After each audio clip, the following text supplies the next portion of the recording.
The Sino-Soviet border conflict was a 7-month undeclared military conflict between the Soviet Union and China at the height of the Sino-Soviet split in 1969.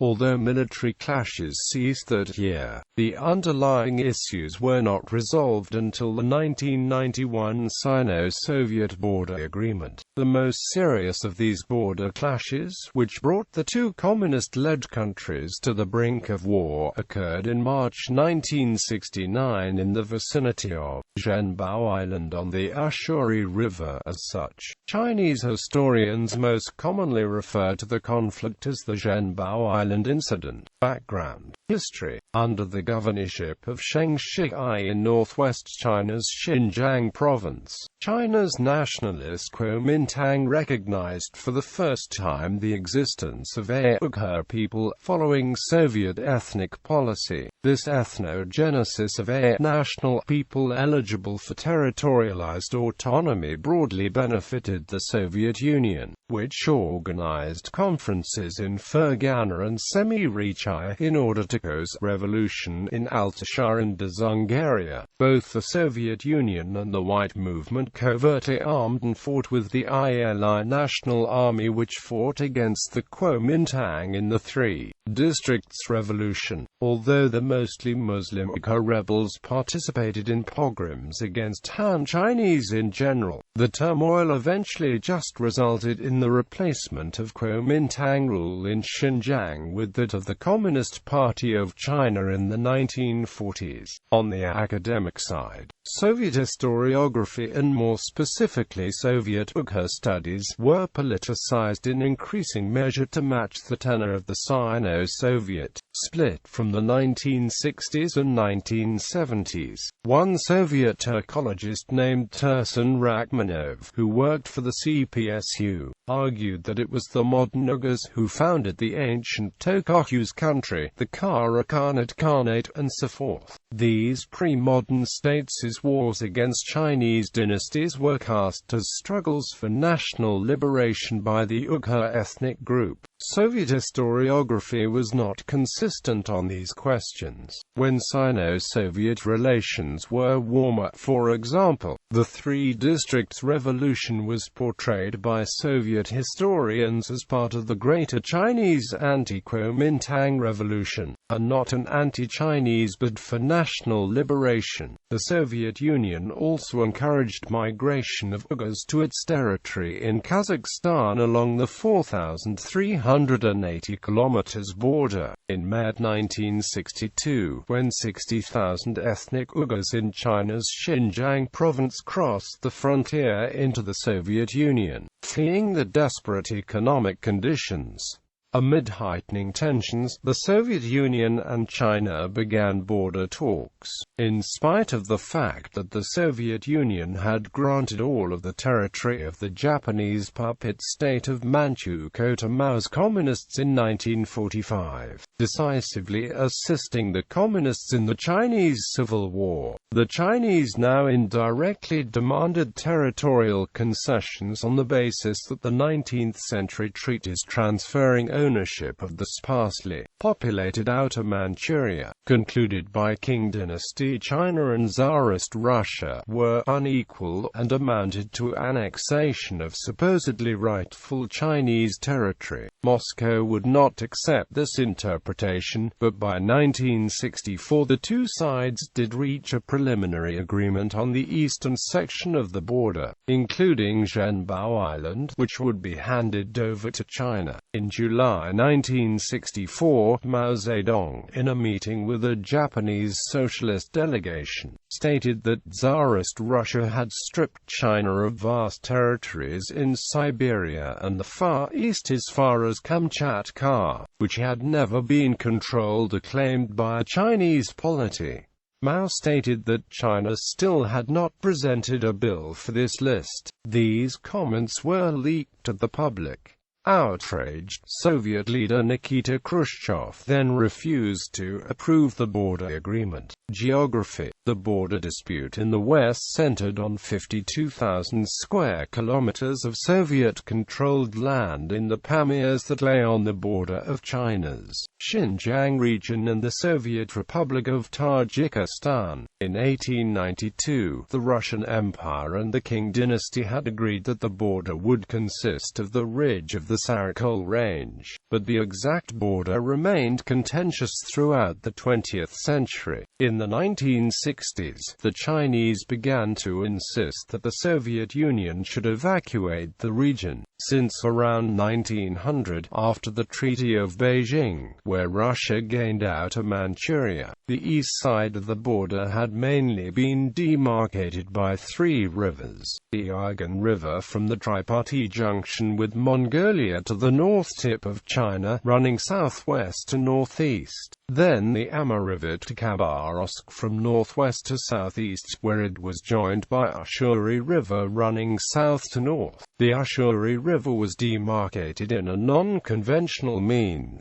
The demarcation line was on the right side of the river, parting the river with all islands in Russian possession. If demarcating a river boundary between states today is to set the boundary at either the median line of the river or around the area most suitable for navigation under what is known as the Talweg principle. China claimed these islands, as they were located on the Chinese side of the river.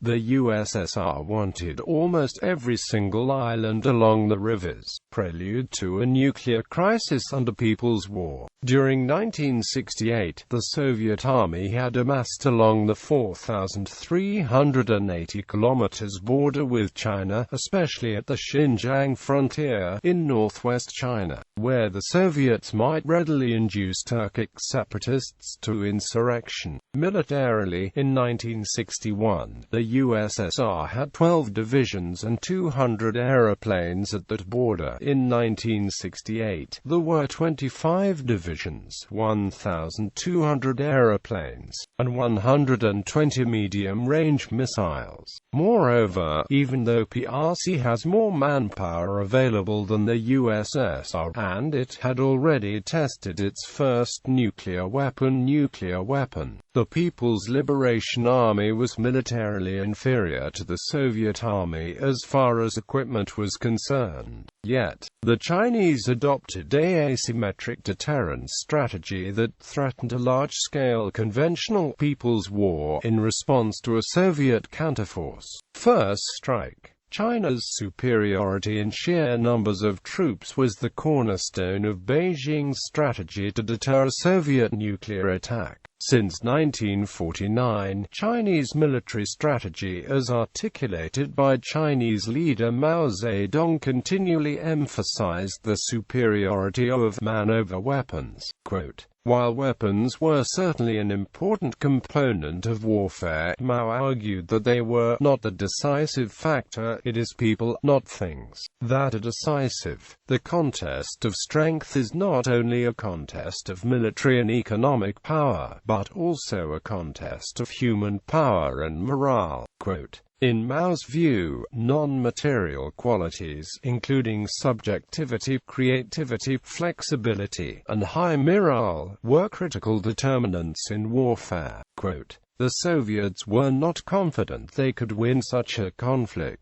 A large-scale Chinese incursion could threaten key strategic centers in Blagoveshchensk, Vladivostok, and Khabarovsk, as well as crucial nodes of the Trans-Siberian Railroad," according to Arkady Shevchenko, a high-ranking Russian defector to the United States. The Politburo was terrified that the Chinese might make a large-scale intrusion into Soviet territory, a nightmare vision of invasion by military millions of Chinese made the Soviet leaders almost frantic. Despite our overwhelming superiority in weaponry, it would not be easy for the USSR to cope with an assault of this magnitude. Quote, given China's vast population and deep knowledge and experience in guerrilla warfare, if the Soviets launched a major attack on China's nuclear program, they would surely become mad in an endless war. Quote, in fact, concerns about China's strength in manpower and its people's war strategy ran so deep that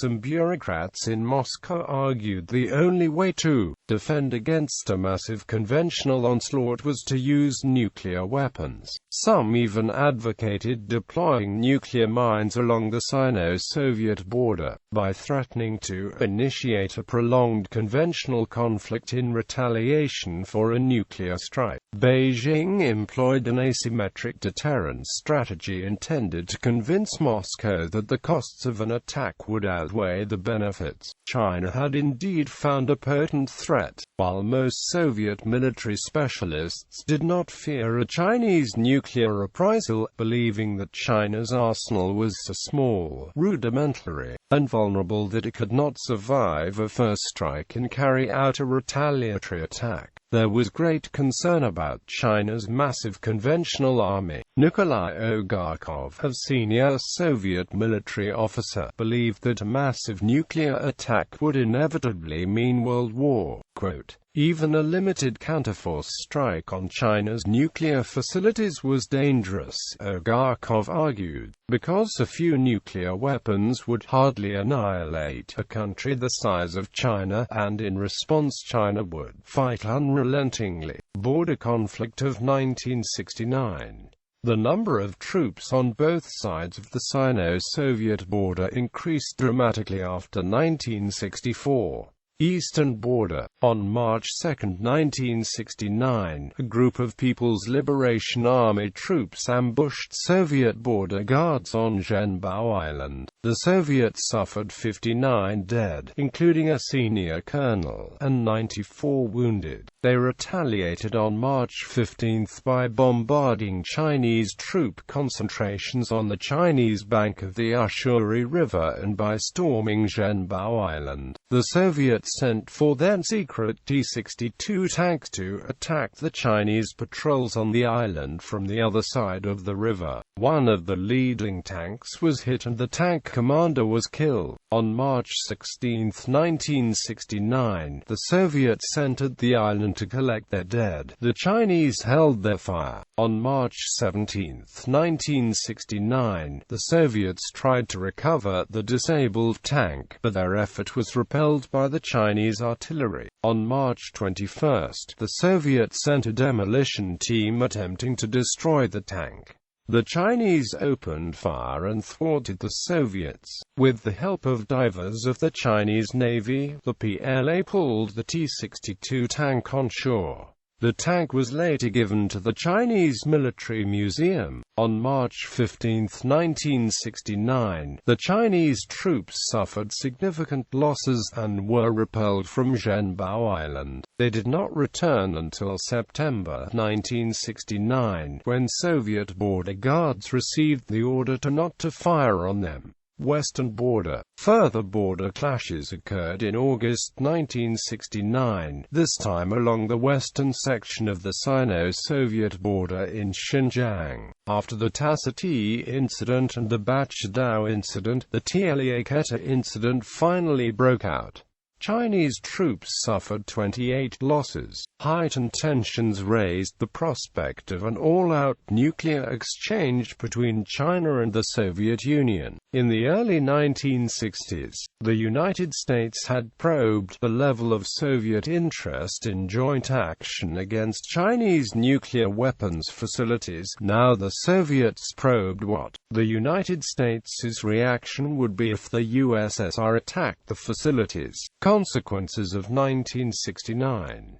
As war fever gripped China, Moscow and Beijing took steps to lower the danger of a large-scale conflict. On September 11, 1969, Soviet Prime Minister Alexei Kosygin, on his way back from the funeral of the Vietnamese leader Ho Chi Minh, stopped over in Beijing for talks with his Chinese counterpart, Zhou Enlai, symbolic of the frosty relations between the two communist countries. The talks were held in Beijing Airport. The two premiers agreed to return ambassadors previously recalled and begin border negotiations. The Chinese believe a different version of the conflict took place.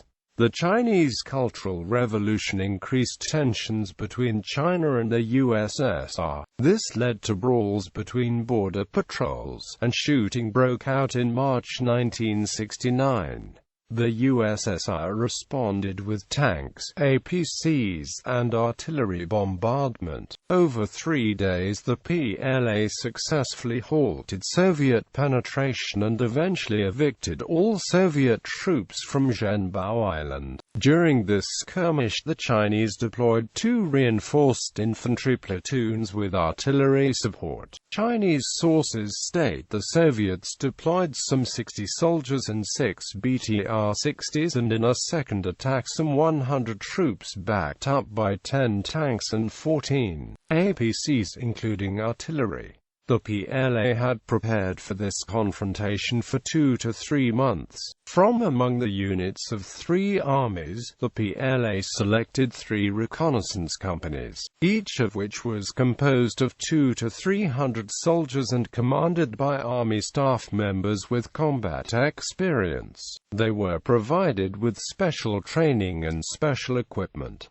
Then they were secretly dispatched to take position on Zhenbao Island in advance. On the 2nd of March, when the Soviets conducted their offensive, they were hopelessly outnumbered by the Chinese. Chinese General Chen Zilian stated the Chinese had won a clear victory on the battlefield. On the 15th of March, the Soviets dispatched another 30 soldiers and 6 combat vehicles to Zhenbao Island. After an hour of fighting, the Chinese had destroyed 2 of the Soviet vehicles. A few hours later, the Soviets sent a second wave with artillery support. The Chinese would destroy 5 more Soviet combat vehicles. A third wave would be repulsed by effective Chinese artillery, which destroyed 1 Soviet tank and 4 APCs while damaging 2 other APCs. The Chinese proved once again to be better prepared than the Soviets were. The Chinese gave the soldiers the credit for the victories over the better-equipped Soviets, citing superior intellect and spirit of the Chinese soldier. Chinese propaganda described the Soviet troops as being politically degenerated and morally decadent. The view on the reasoning and consequences of the conflict differ between Western and Russian historians. Western historians believe the events at Zhenbao Island and the subsequent border clashes in Xinjiang caused Mao to reappraise China's foreign policy and to seek rapprochement with the United States, while Russian historians point out that the consequences of the conflict stemmed directly from the desire of the PRC to take a leading role in the world and strengthen ties with the U.S. Such a local conflict with the USSR would be a sign of a split with the USSR and signal the U.S. that China was ready for dialogue. The PRC began ideological preparation for the split with the USSR in the late 1950s, and the Soviet Border Service started to report intensifying Chinese military activity in the region during the early 1960s. After the conflict, America showed actual interest in strengthening ties with the Chinese government by secretly sending Henry Kissinger to China for a meeting with Prime Minister Zhou Enlai in 1971. During this he called ping-pong diplomacy, paving the way for Richard Nixon to visit China and meet with Mao Zedong in 1972. China's relations with the USSR remained sour after the conflict, despite the border border talks, which began in 1969 and lasted inconclusively for a decade. Domestically, the threat of war, caused by the border clashes, inaugurated a new stage in the Cultural Revolution, that of China's thorough militarization. The 9th National Congress of the Communist Party of China, held in the aftermath of the Zhenbao Island Incident, confirmed Defense Minister Lin Biao's Mao's heir apparent. Following the events of 1969, the Soviet Union further increased its forces along the Sino-Soviet border and in the Mongolian People's Republic. Overall, the Sino-Soviet confrontation, which reached its peak in 1969, paved the way to a profound transformation in the international political system. Chinese combat heroes. During the Zhenbao Island clashes with the Soviet Army in March 1969, one Chinese RPG team, Hua Yuji and his assistant Yu Yichang, destroyed 4 Soviet APCs and achieved more than 10 kills. Hua and Yu received the accolade Combat Hero from the CMC, and their action was commemorated on a postage stamp. Border negotiations in the 1990s and beyond. Serious border demarcation negotiations did not occur until shortly before the end of the Soviet Union in 1991. In particular, both sides agreed that Zhenbao Island belonged to China. On October 17, 1995, an agreement over the last 54 kilometers stretch of the border was reached, but the question of control over 3 islands in the Amur and Argun rivers was left to be settled later. In a border agreement between Russia and China signed on October 14, 2003, that dispute was finally resolved.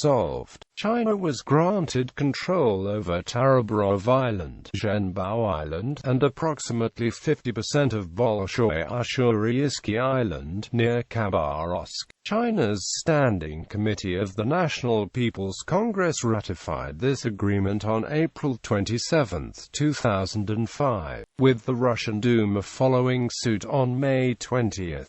On June 2, Chinese Foreign Minister Li Zhaoxing and Russian Minister of Foreign Affairs Sergei Lavrov exchanged the ratification documents from their respective governments. On July 21, 2008, Chinese Foreign Minister Yang Jiechi and his Russian counterpart, Sergei Lavrov, signed an additional Sino-Russian borderline agreement marking the acceptance of the demarcation the eastern portion of the Chinese-Russian border. In Beijing, China, an additional protocol with a map affiliated on the eastern part of the borders both countries share was signed. The agreement also includes the PRC gaining ownership of Yunlong, Tarabrov Island and half of Hajazzi, Bolshoi Ussuri Island.